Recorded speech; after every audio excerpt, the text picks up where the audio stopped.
Pemirsa, Polda Sulut berhasil mengungkap praktek tambang emas ilegal di 3 wilayah. 23 orang ditetapkan sebagai tersangka.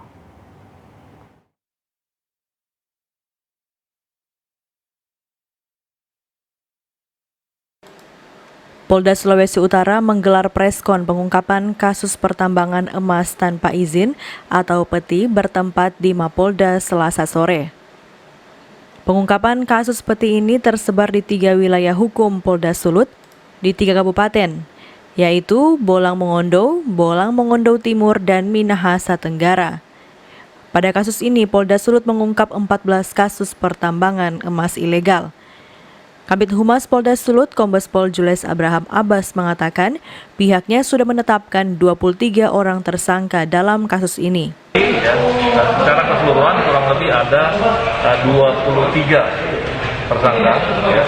Di antaranya sudah ada 8 perkara, 8 kasus.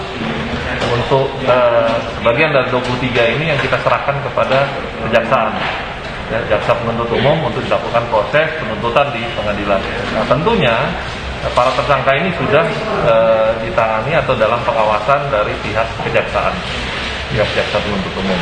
Nah, sedangkan sisanya ada kurang lebih 3 perkara yang masih dalam proses sidik, ya, masih 3 perkara yang masih berjalan prosesnya, tentunya masih ada dalam pengawasan penyidik dari kepolisian. Sedangkan 3 lagi itu masih dalam proses sidik. Diketahui pengungkapan kasus ini dimulai sejak 11 Februari 2021 hingga saat ini. Dari 14 kasus tersebut, 6 kasus masih dalam proses penyelidikan, sisanya sudah P21 atau sudah dilimpahkan ke kejaksaan. Queen Simatau melaporkan untuk Kawanua TV.